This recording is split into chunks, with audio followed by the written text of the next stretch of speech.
I was getting into a little debate with someone in the comments. We'll go through. Canada is dead, and I don't really care if Canada is put into a recession. We already are. Alberta independent is the only path forward. The Alberta Separatist stuff. So I was like, I get it. I get pushing for it. I do. Like there is certainly advantages for it. I just think that it wouldn't really help if we got Alberta independence. So if it's not going to help, why are we pushing for it? Why are you for Alberta independence? Got someone coming back to me. Casual, positive. Why stay? Okay, I like that. Like I want to try and answer that question. So for Alberta independence, why should we stay? Question comes down to why stay as part, like assuming, like let's just say we're gonna throw the whole can we leave or can't we leave actually out and just say it's possible that if you get a vote you could leave Canada. Why stay a part of Canada? So from what I can see, when we look at the global environment, the best similarity that exists out there would be Brexit. I mean, a lot of people consider the Alberta Separatist movement as like Wexit, like they literally like named it off it, West Exit. So our closest similarity would be Brexit, which is the UK leaving the EU. So let's just take a look at how that's gone for the UK. Like, how has the effects of Brexit affected the UK? Can you go into details?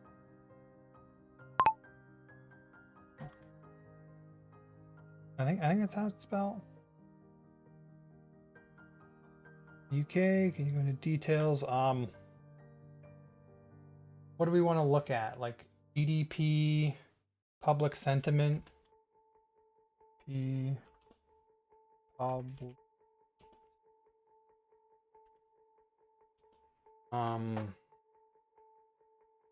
what else?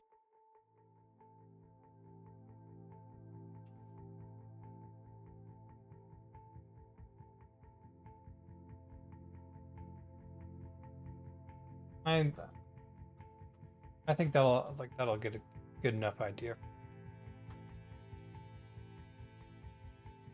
Because if we're thinking of doing something that's similar to Brexit, let's just look at how Brexit went. Okay. It's kind of getting in the way here. Second. Maybe we let it finish. What we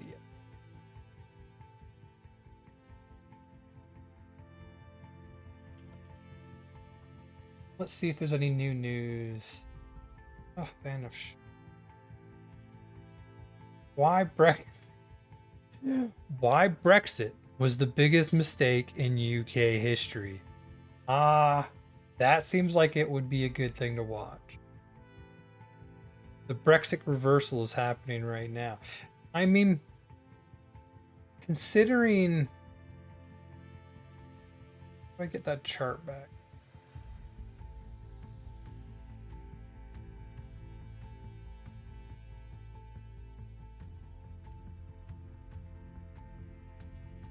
Here, like, considering the video titles we just read, Brexit was a horrible idea. Reform UK is the most popular party. And from my understanding, weren't they like doubling down? Emphasizing post-Brexit independence from EU regulation. So like, for people to say this was so bad, you got a lot of the population doubling down, like double or nothing. Okay, here we go. I think I might watch one of Coin. No idea. Foresight. Giant.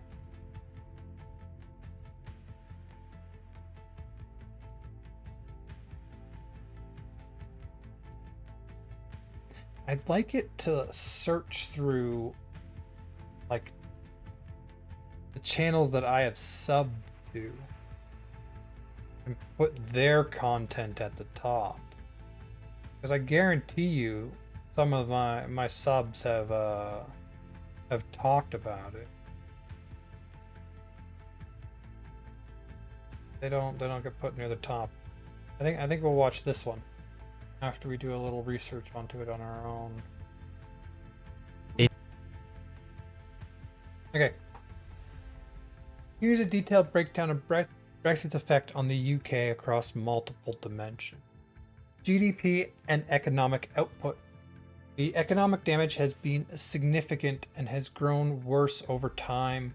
By 2025, estimates suggest UK GDP per capita was 6 to 7% lower than it would have been without Brexit. Investment was 12 to 18% lower, employment 3 to 4% lower, and productivity 3 to 4% lower. These losses emerged gradually. The impact was hard to see in 2017/2018, but accumulated steady over the subsequent decade as uncertainty persisted. I mean, this is such a problem for an economy. Like, uncertainty is the killer of the economy. You have to maintain certainty. Like certainty in because if a business is going to enter your country, create a factory, make a bunch of jobs, they need to know that the factory will be profitable over a certain course of time so that they can make the money back from their initial investment. This is just basic business stuff. And if there is uncertainty in your political system, it can lead to businesses hesitating. Like, there's uncertainty in Britain. Okay, maybe we open a factory in France. Still part of the EU. We can make long-term models around what we can do here. And so uncertainty is it's very dangerous. Trade barriers. Okay, where was I? But accumulated steadily over the subsequent decade as uncertainty persisted. Trade barriers rose, and firms diverted resources away from productive activity.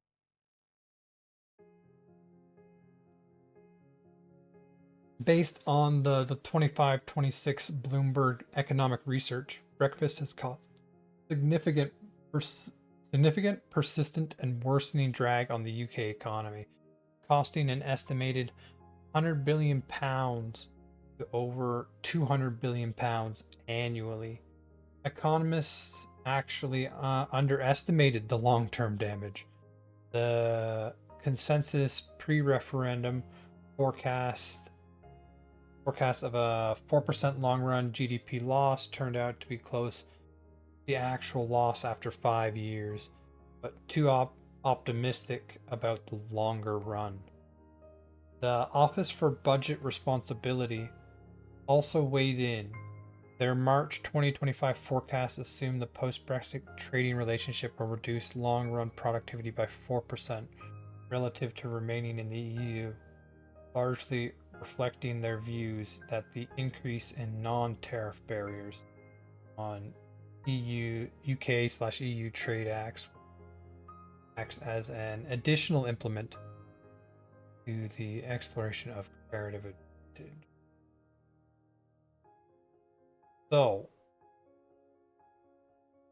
GDP per capita was 6 to 8% lower. And this isn't a decrease, this is a lack of an increase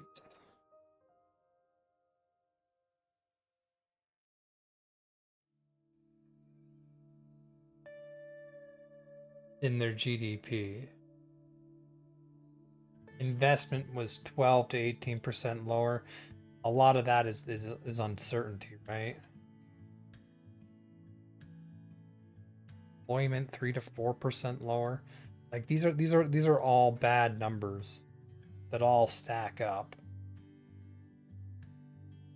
Okay, business investment. This has been the hardest hit area. The UK went from being a relatively strong performer pre-referendum to a laggard afterward. By 2025, business investment was 12 to 18% below the level implemented by comparative economy. Four main channels drove these effects. First, the UK's decision to leave the EU generated a persistent increase in uncertainty, weighing on investment. Second, investment and employment growth were affected by lower expected demand. Third, productivity growth within firms was affected by lower innovation and IT investment, and by management time being used to prepare for Brexit. Finally, productivity growth between firms was reduced as resources were misallocated. So the business investment, where it's had its biggest hit. Trade. Imports from the EU to the UK dropped by 52 to 40% of total imports. Whoa. That's huge. While importers from China and the United States increased from 9 to 13 and from 9 to 12, respectively.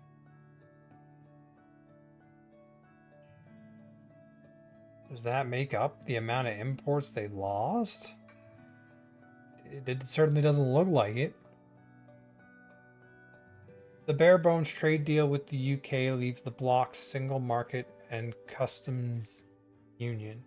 While goods can move without tariffs or quotas, it brought new red tape, costs, and delays for trading businesses. One business owner summed it up bluntly: "It has cost us money. We are definitely slower and it's more expensive, but we've survived." So, slower, more expensive, but the businesses are still there. Regional impact. 2024 study found that the vast majority of UK regions experienced significant output losses as a result of Brexit, estimated at 15 to 10% percentage points of GDP. While Brexit reduced regional inequalities, it did so by leveling up through leveling down. Previously more prosperous regions such as London and the Midlands were disproportionately hit, resulting in a poor UK overall.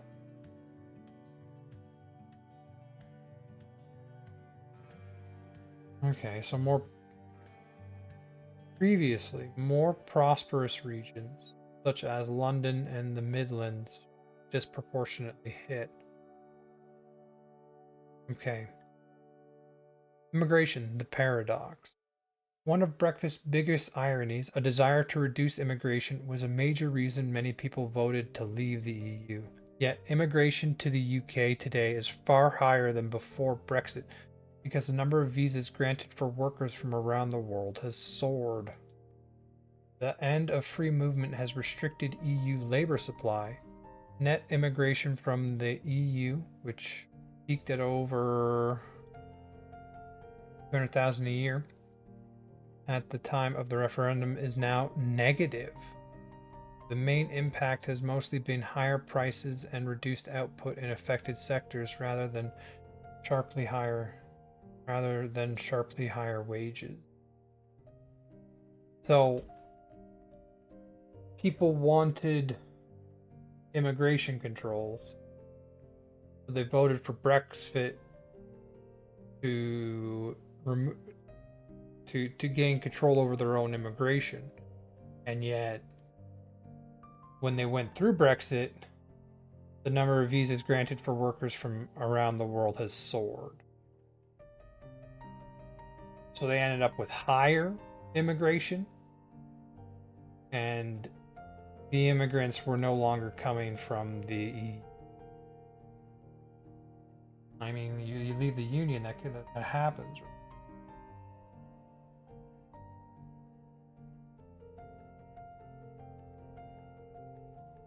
Like, one of the main things they were voting for, they got the exact opposite. Okay, public sentiment. Public opinion has dramatically reversed. Since the middle of 2021, a growing majority of voters in Britain have felt that Brexit was the wrong decision.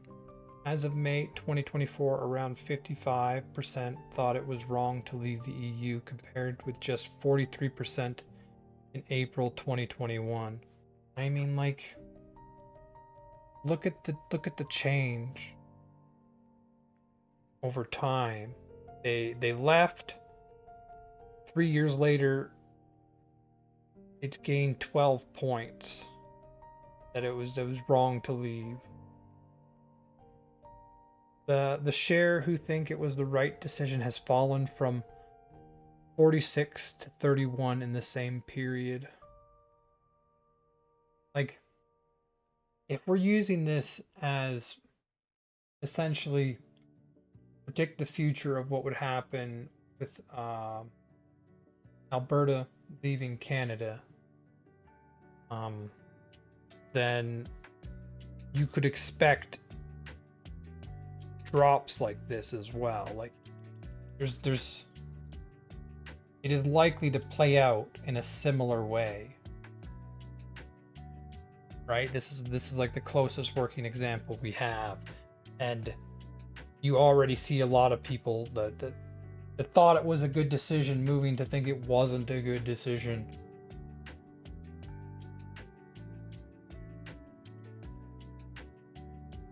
That survey from January 2025 highlighted that most people in the UK thought that Brexit had a mainly negative impact, especially on the cost of living and the economy. Even Leave voters have largely soured on it. 2/3 of the British public think Brexit has damaged the economy, while even among Leave voters, only 1 in 5 thinks the impact has been positive. So even the people that vote for it, only 1 in 5 think there's a positive impact. However, voters are still quite divided on what relationship they want with the EU, with only 31 supporting rejoining completely, while 30% merely want to improve trade relations without rejoining the EU or the single market. The bottom line, the evidence is fairly clear and increasingly robust. Brexit has been a slow-burning economic wound. The costs were real but gradual, difficult to see in the early years but compounding steadily. The public has come to realize this through political will to reverse course remains limited. The UK now finds itself in the awkward position of having less EU trade, more non-EU immigration, and significantly lower growth than it would likely have had otherwise. I like the summaries. There's the political will to reverse course remains limited. So we see this in Reform UK, doubling down on preventing EU regulation.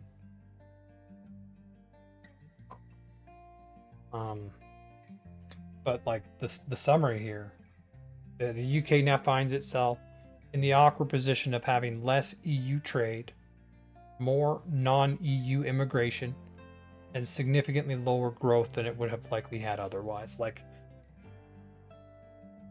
this all sounds bad. And if we're using this as the model of what an Alberta separation could look like, we're likely to have significantly less trade with Canada than we currently do.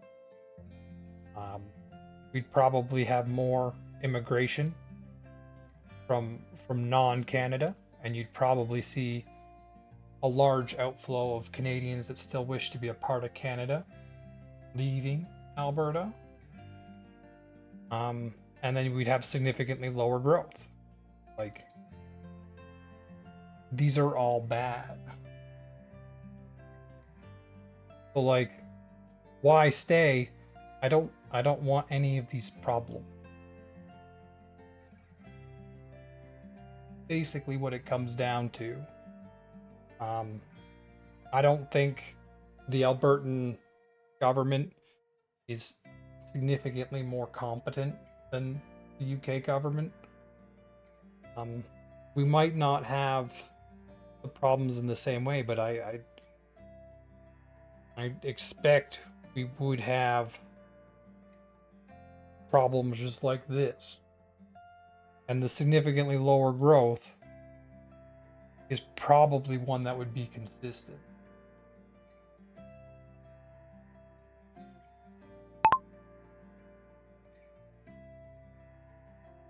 If we're looking at Brexit, how could we compare that to the Canadian province of Alberta separating from Canada? Let's just do the comparison. See what it comes up with. What could we predict to happen?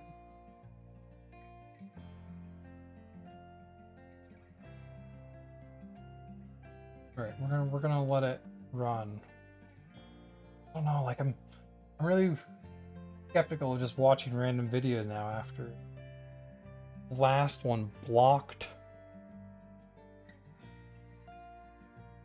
Why Brexit was the biggest mistake in UK history. In June 2016, 52% of the British electorate voted to leave the European Union, a decision framed as the reclaiming of sovereignty, borders, and economic independence. But today, nearly a decade later, a growing body of economists, policy analysts, and geopolitical observers argue that Brexit is not just a political miscalculation, but perhaps the most damaging economic error in modern British history. The UK now faces weaker economic performance than at any time in the past half-century. The cost of living crisis is up, growth has stagnated, and migration, ironically, has increased. Really? And like, remember, this is non-EU migration. Like, most of this is EU because of the freedom of movement. So this went down, and then the non-EU migration has gone way up. How high did you guys get? How high did they get in UK? Because I know under Trudeau we had our own wild spike for a couple of years there.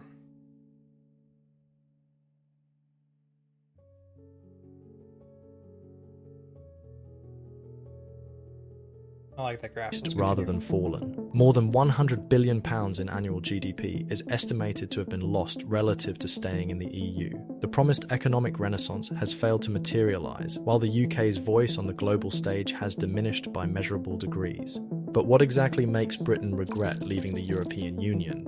One of the most powerful arguments for Brexit was border control. Supporters promised that leaving the EU would allow the UK to reduce immigration and take back control of its borders. Yet the data tells a completely different story. Channel crossings reached their highest ever levels after Brexit. In 2022, more than 45,000 people crossed the English Channel in small boats, up from just 299 in 2018. Whoa. It really seems to me like after the Brexit, there was a surge. Like, what?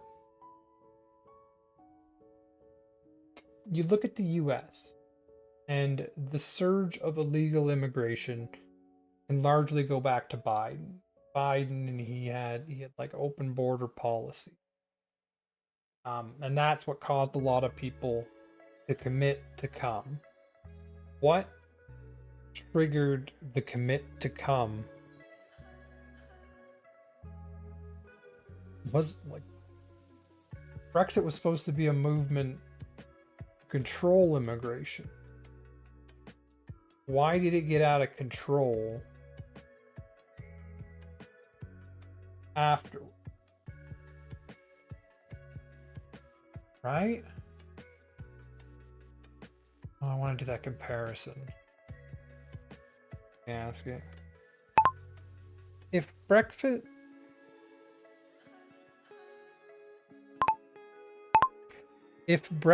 was a movement to control immigration, why did immigration get out of control afterward?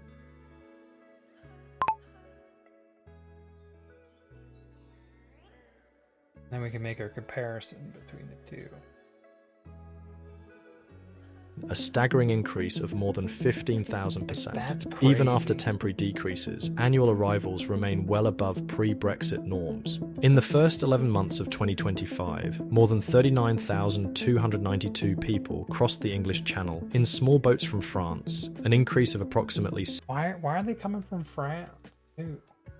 6.7%, with 1 month remaining, compared to 36,816 crossings the previous year. This happened because Brexit removed the UK from the Dublin regulation, which they were removed. Previously allowed Britain to return asylum seekers to the first EU country they passed through.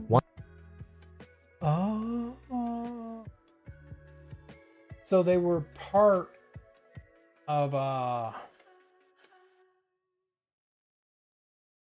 like a more collective manner of handling immigrants, where if an immigrant came here, they could been like, oh well, you came from Italy, so you go back to Italy, even though you're not from Italy, but that's where you entered the EU, and so that's where you have to like seek asylum or whatever. And as soon as they got cut off from that, their ability to just remove people, the immigrants seeking asylum or refugee status or whatever, their ability to remove them diminished.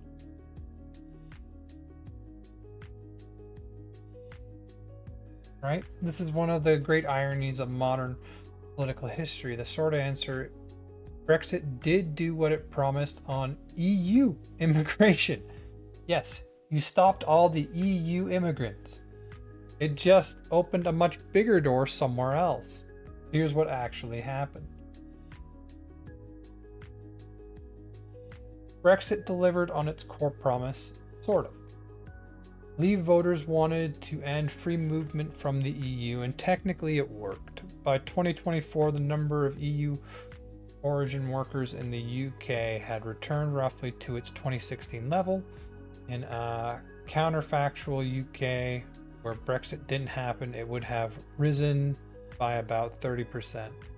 That implies Brexit reduced the number of EU origin employees by about 785,000, equivalent to roughly 2.6% of the total UK workforce. So EU immigration fell dramatically. The problem is what happened next. Boris Johnson opened a much bigger door. This is the crux of the paradox. Boris Johnson's government implemented a new immigration system in January 2021, which substantially liberalized the visa regime for non-EU workers as free. So the visa regime for non-EU workers as free movement with the EU ended. So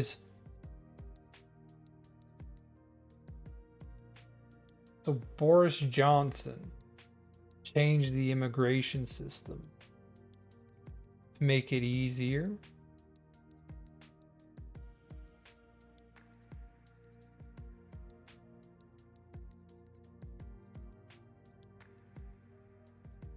So this was the movement, right? Like I was talking about, the UK, I mean the United States,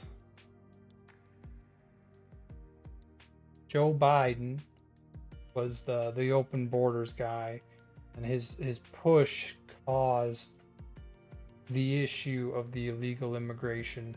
Like, it was always an issue, but it's what made it come to the forefront.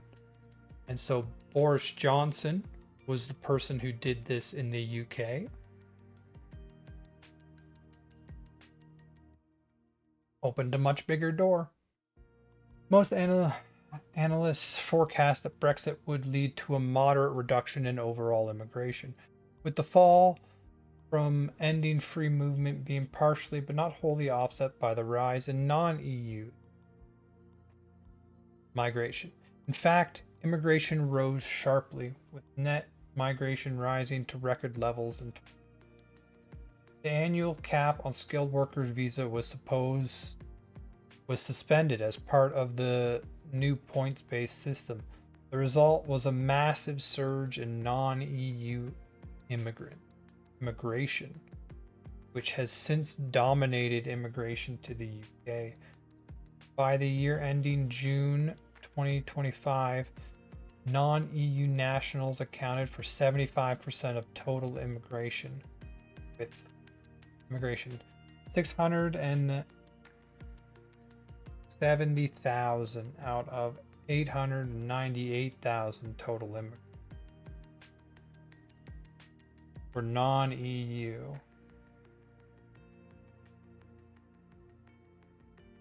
This became so noticeable it earned a nickname. Many commenters referred to the substantial increase in non-EU immigration enabled under the new policies as the Boris wave. So, in the United States, they had Joe Biden's open border policy, and in the UK, they had the Boris wave. Why would a government do this? Because the economy needed workers. So Boris Johnson opened the economy up, prevent an economic collapse, right? Like, to prevent the numbers from being too bad. And the numbers were already bad. So even their attempts to mitigate the damage still didn't work. They still saw significant productivity drops in the UK.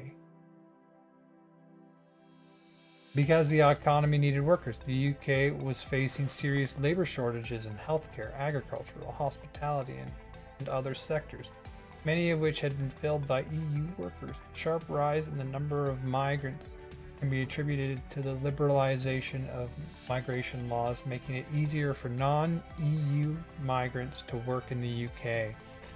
A campaign to attract more foreign students, and the high number of visas granted to people from Ukraine and Hong Kong on humanitarian grounds. 1/3 of the increase in work visas between 2019 and 2022 consist of Indian nationals. 111,000 visas issued, with substantial increases also for workers from the Philippines and Nigeria.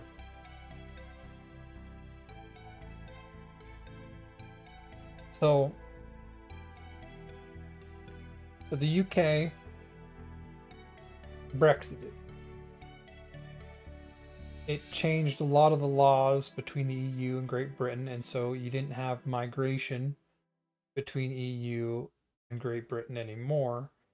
Significant migration happened outside of the EU.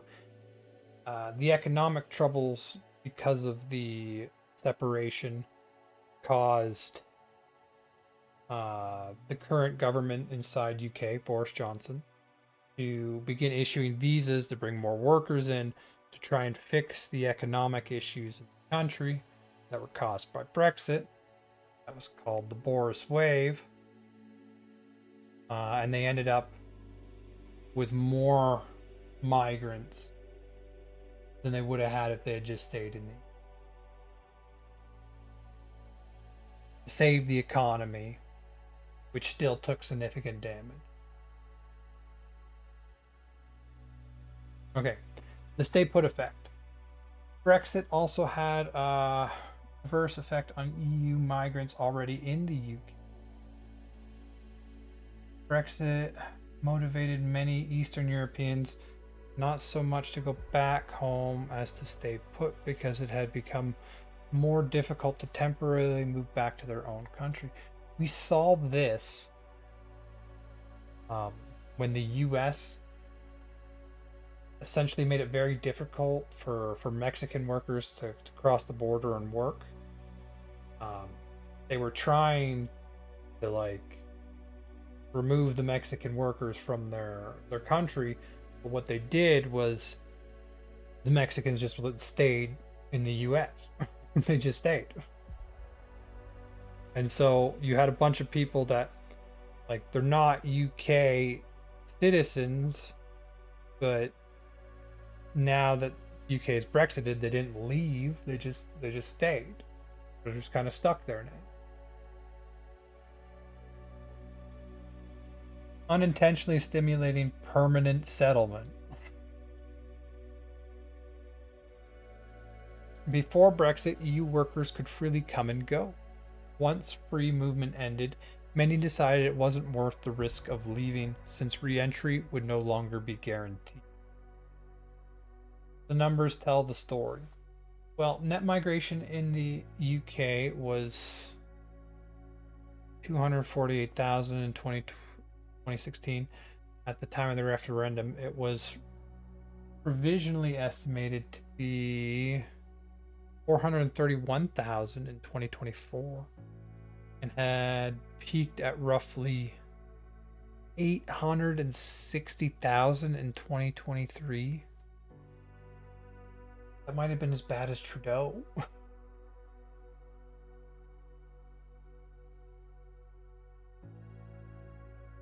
The deeper problem nobody wanted to admit. The Brexit debate conflated two very separate things: EU immigration and all immigration. Leave voters were largely frustrated with Eastern European EU migrants, specifically Poles, Romanians, Bulgarians, who had arrived in large numbers after the EU expanded in 2004 and 2008. But the points-based system that replaced free movement was nationally blind by design.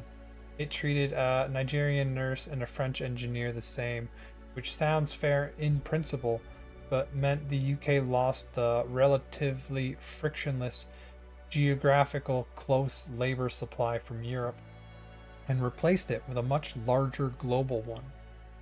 The central Brexit trade-off has always been between sovereign decision making and higher trade and output, while taking back control appears to have been moderately raised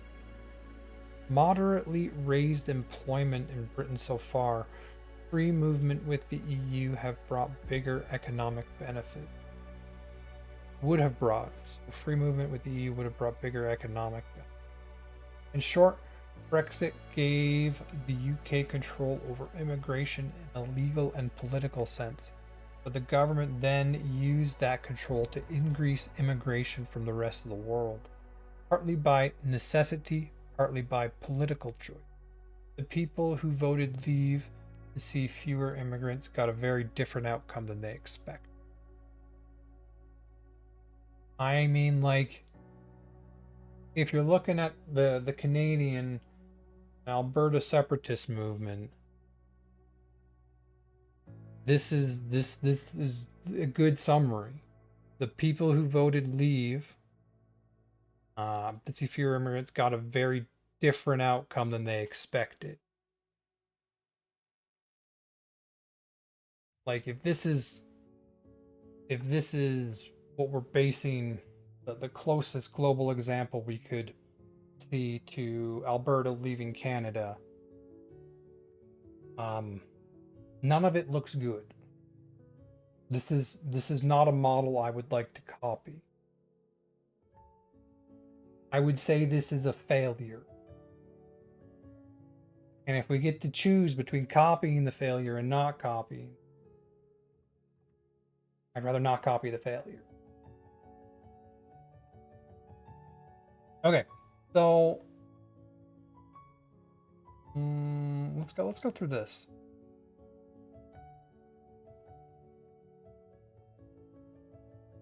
So basically comparing Brexit to Alberta leaving Canada. It's a fascinating and very timely comparison, especially given that Alberta separation is actively in the news right now. There are striking parallels, but also some very important differences. I like that. Okay, we're going to look at the differences. Let's go. The core parallel: grievance-driven separation. Both movements share a common emotional engine. A sense that a smaller, resource-rich region is being economically exploited by a larger governing body. Alberta separatism is rooted in Western Canadians' alienation, the perception that Alberta's economic interests and political values are marginalized by federal institutions dominated by central Canada. Brexit was similarly driven by a feeling that the UK was giving more to Brussels than it got back, and losing control of its own laws and borders. Since the equalization program began in 1957, Alberta has not received a single penny in equalization payments. Between 2015 and 2025 alone, the province of Quebec received 129 billion, for which Alberta footed most of the bill. This mirrors the Brexit argument about UK contributing to budget, a financial grievance that was central to the Leave campaign.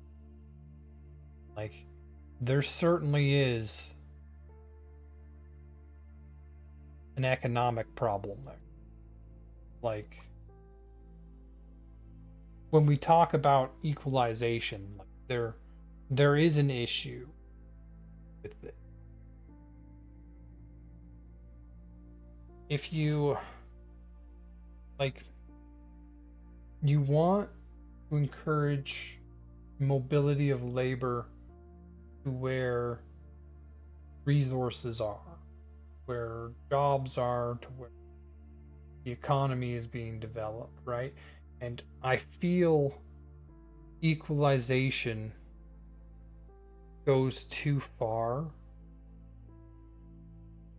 because, like, at the levels that they do it in Canada, it doesn't promote people moving. Like, if Alberta had a better healthcare than the rest of the country, people would move there. And then they would be able to work in the more productive part of the economy. But equalization, as it says, tries to make services equal throughout all of Canada, and you get into a position where certain provinces, like, if they're more profitable, they get less money, and so you're kind of creating an incentive for a province not to develop its own resources or not to develop its own economy. Like, I personally would like to see some kind of phase, maybe not phase out, but a phase down of the equalization.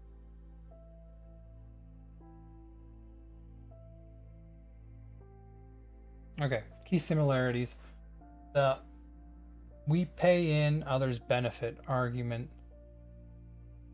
Leave voters argued the UK sent £13 billion annually to the EU. Albertans argue they subsidized the rest of Canada through equalization. In both cases, the financial framing was emotionally powerful but oversimplified. Uncertainty is already costing money. One of Brexit's clearest lessons was that uncertainty itself has a price. And Alberta is already experiencing this. Employment in U.S. dependent sectors in Alberta declined by nearly 18,000 between December 2024 and August 2025, while the rest of the economy experienced growth. These job losses reflect a decline in hiring. Business regulated cite uncertainty as the top concern they are responding. Um, I mean, uncertainty itself has a pro. That is very true. A March 2026 poll by the Calgary Chamber of Commerce found that 83% of respondents believe separatist discourse increases the risk of recession and reduces business investment. 74% believe businesses were considering relocation or expansion outside Alberta, and 71% believe it increases difficulty attracting workers. 3. Populist identity driven politics. Breakfast was turbocharged by cultural identity politics beyond pure economics. Alberta separatism is benefiting from cross border political influence, particularly conservative populism imported from the United States, including economic nationalism, resource development, and skepticism towards climate policy. Okay, well, like, I like resource development, and I am skeptical towards climate policy because they have failed many times. If you're gonna do climate policies, give me something that works. Like when you see like, oh yeah, we're protecting this forest and this get this carbon rebate, and this forest is like some guy's game ranch that he keeps anyway, and so now he's also selling it as carbon rebates. Like what is that? That's not helping. That system is set up to be abused and to help nobody. I'm skeptical. I mean, resource development is good. I don't mind if we import that one. Let's develop our resources. Yes. Including economic nationalism. I'm usually a fan for nationalism. Let's get a good description.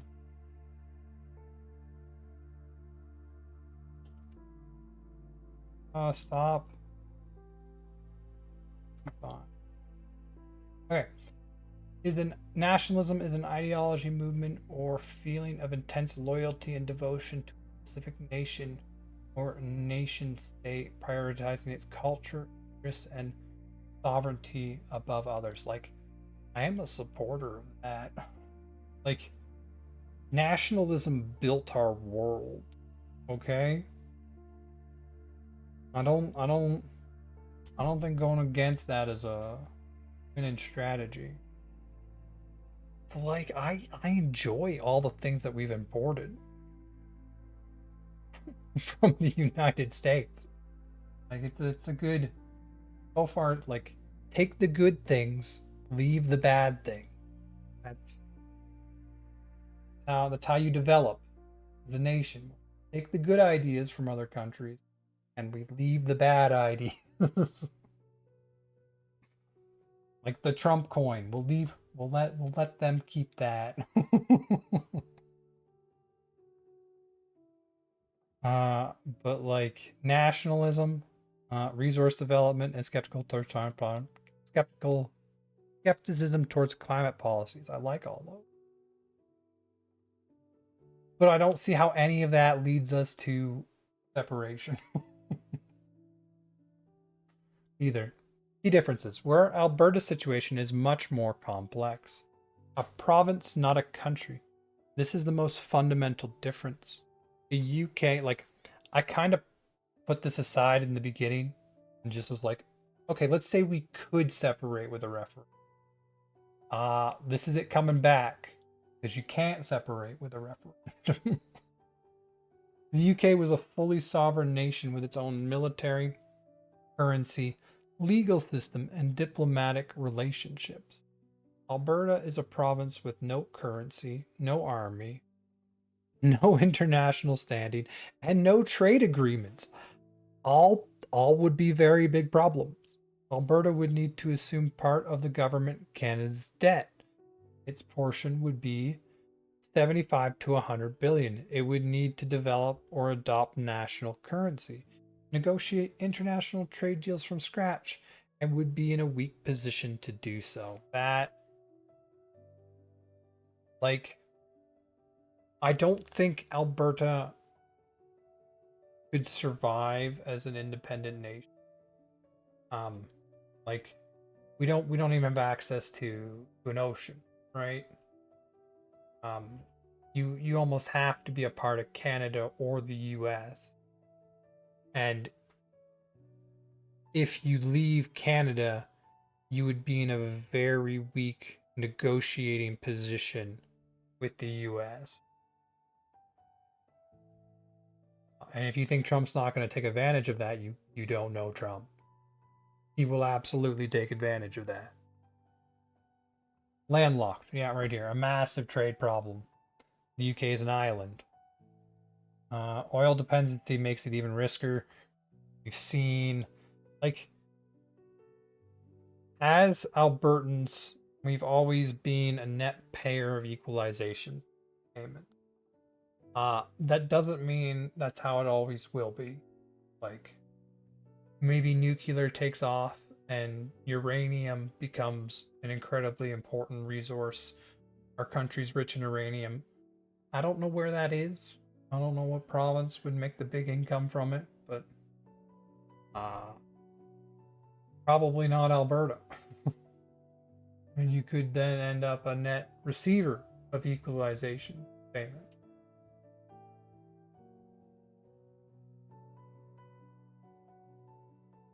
Okay. Where were we? The Indigenous rights problem has no Brexit equivalent. That's right. This is arguably the biggest wild card.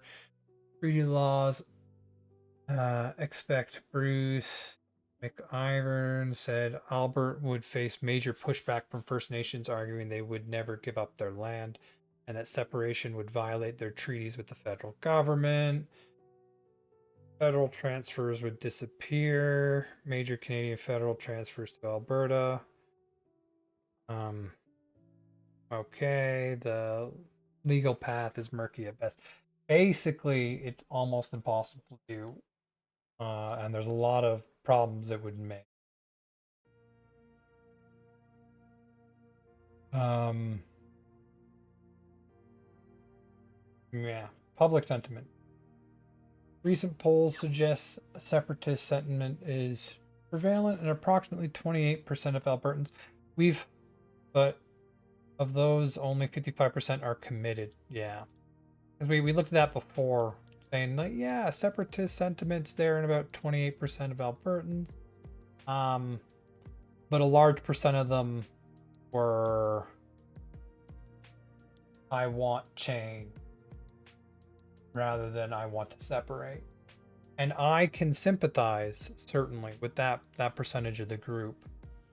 I do believe that equalization payments are too high and that it isn't incentivizing what we want to incentivize. With another 25% conditional and 20% symbolic. Using independence as a protest more than genuine intent. This mirrors pre-exit polling where many Leave voters underestimated the practical consequences, treated the vote as a protest signal. So, let me get this right. The UK protested themselves into an economic disaster. They saw it as a protest vote. And they got economic disaster as a result. That is not good. Let's understand the consequences of our actions before we take our action. 1/4 of Canadians say Alberta's provincial economy would improve with separation. Well, 3 and 5 say the impact would be negative. I think it would be massively negative. I think if we left, um, whatever deal you had figured out with Trump, as soon as you leave Canada, that deal's being renegotiated, and you're now screwed over. And you're looking at lower oil prices, lower productivity, lower everything. Like, we looked at Brexit and how it destroyed the Brexit economy, or the UK economy, and how much damage it did. The damage would be worse for it. Significantly. Like, there's a lot of things that I can get behind. Desire for change, changing the systems. But you can do that without leaving. Look at what happened in the UK. They were a two-party system. They're now a far parties. Democracy allows you to do these changes.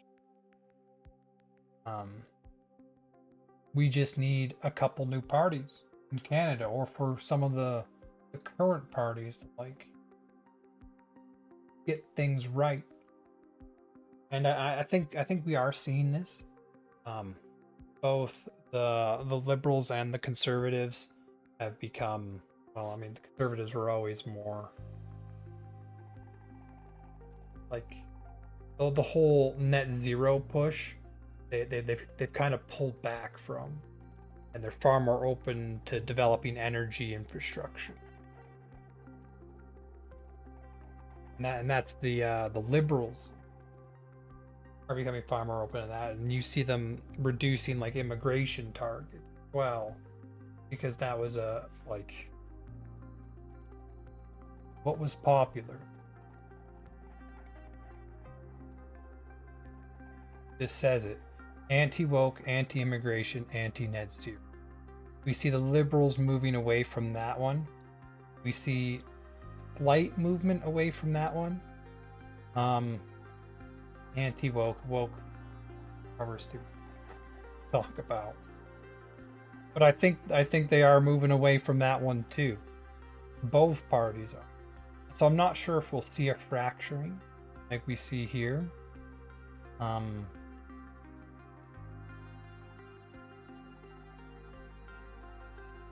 yeah. Where was I? The bottom line. Let's continue. Brexit offers Alberta a cautionary tale more than a blueprint. The UK had very structural advantage a separating entity could want. Okay, the UK had every structural advantage a separating entity could want. Sovereignty, a currency, international relationships, ports. Ports. A diversified economy, and it still took a significant, lasting economic hit that experts now estimate at 6 to 8% of GDP. Alberta would be starting from a far weaker position, landlocked, oil dependent, legally uncharted, and facing serious indigenous rights complications that fracture the territory itself. The grievance driving the movement are real and politically legitimate, but as Brexit showed, the gap between the promise of independence and the reality of it can be enormous, and the cost accumulates slowly and quietly long after the vote is that's why I think we shouldn't leave.